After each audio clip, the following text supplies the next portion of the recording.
नमस्कार दोस्तों, support India channel में आप सभी का हार्दिक स्वागत है।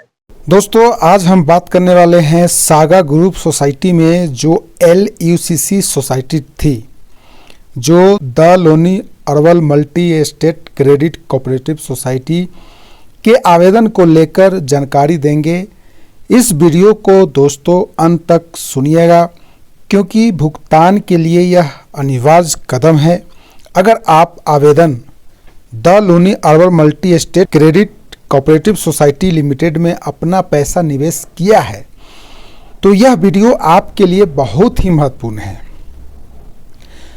दोस्तों, हाल ही में सहकारिता विभाग द्वारा सोसाइटी के परिसमापक यानी लिक्विडेशन को लेकर एक सार्वजनिक सूचना जारी की है। आज के इस वीडियो में हम विस्तार से जानेंगे कि आपका फंसा हुआ पैसा वापस पाने के लिए आपको क्या करना है।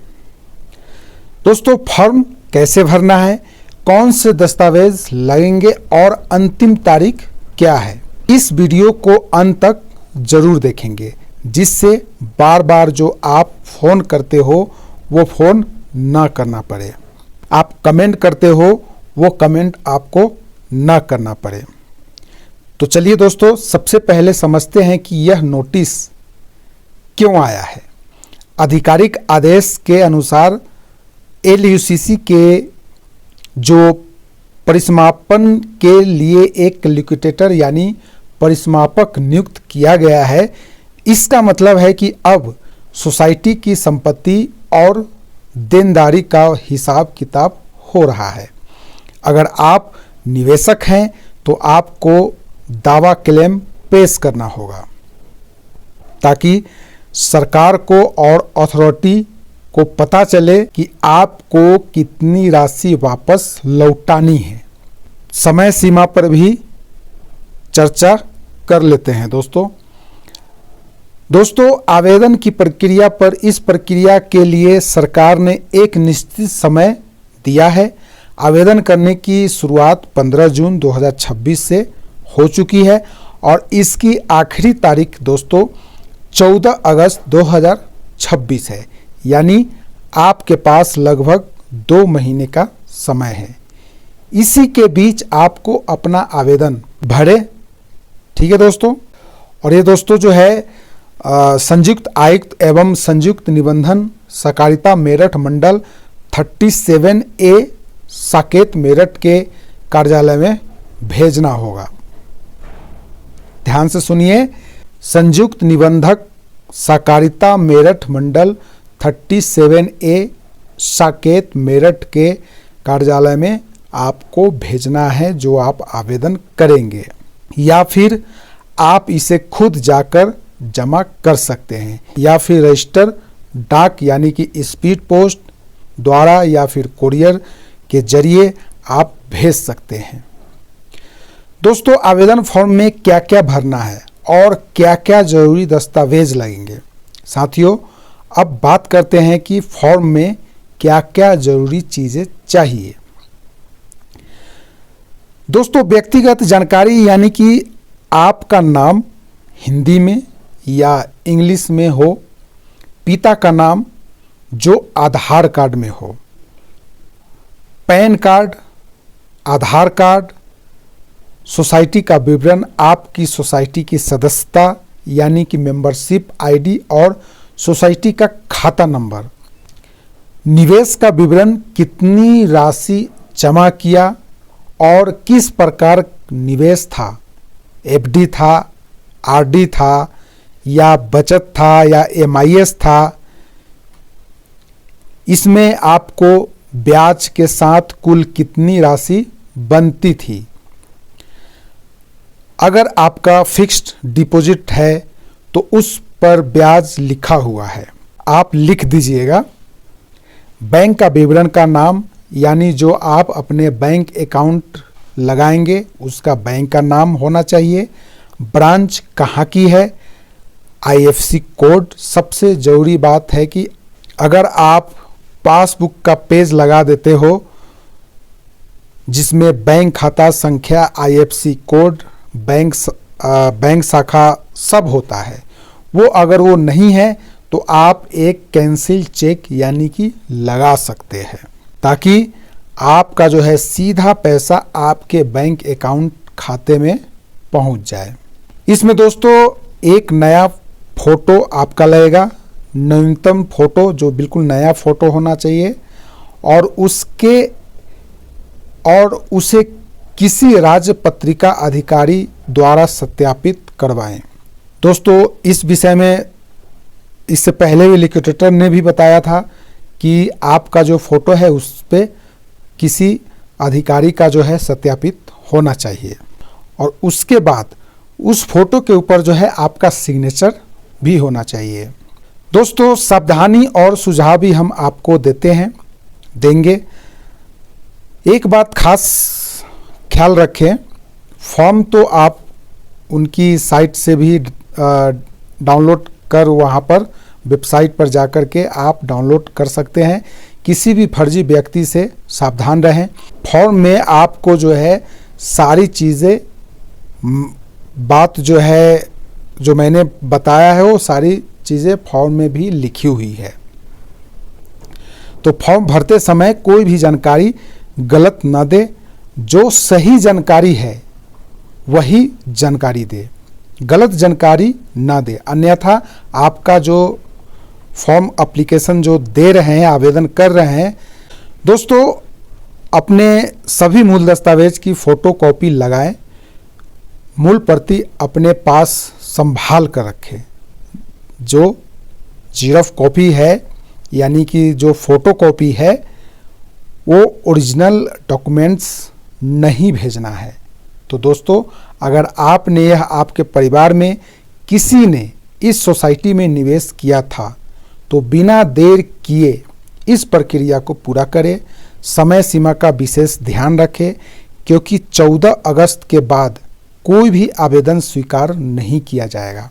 अगर आपको यह वीडियो उपयोगी लगे तो इसे उन लोगों तक जरूर शेयर करें जो इस सोसाइटी के निवेशक हैं। आपका कोई अन्य अगर सवाल भी है तो आप हमारे कमेंट बॉक्स में ज़रूर लिखें, ताकि मैं उसका जवाब आपको दे सकूं। मैं आपको जवाब देने का प्रयास पूरा करूंगा कि आपका सवाल का जवाब मैं आपको दे सकूं। लेकिन यह बात जरूर ध्यान रखें दोस्तों कि आवेदन प्रक्रिया 15 जून 2026 से प्रारंभ हो चुकी है और दावा प्रस्तुत करने की अंतिम तिथि 14 अगस्त 2026 निर्धारित की गई है। इसका विशेष ध्यान रखें। आज नहीं तो कल नहीं तो परसों वाली मानसिकता छोड़ दीजिए, क्योंकि अक्सर देखा गया है कि अंतिम दिनों में व्यवसाय या स्पीड पोस्ट भेजते हो तो वह जो है गड़बड़ हो जाता है, वह जो टाइम से वहाँ पे मिल नहीं पाता है। तो इससे क्या होता है कि आपका जो है इसमें कार्रवाई करने में काफ़ी दिक्कत भी हो सकता है। तो यह नहीं सोचिएगा कि हम जो है बाद में कर देंगे, अंतिम डेट में कर देंगे, तो यह मत करिएगा। अगर आपको अंतिम डेट में करना है दोस्तों तो मत करिएगा, ठीक है।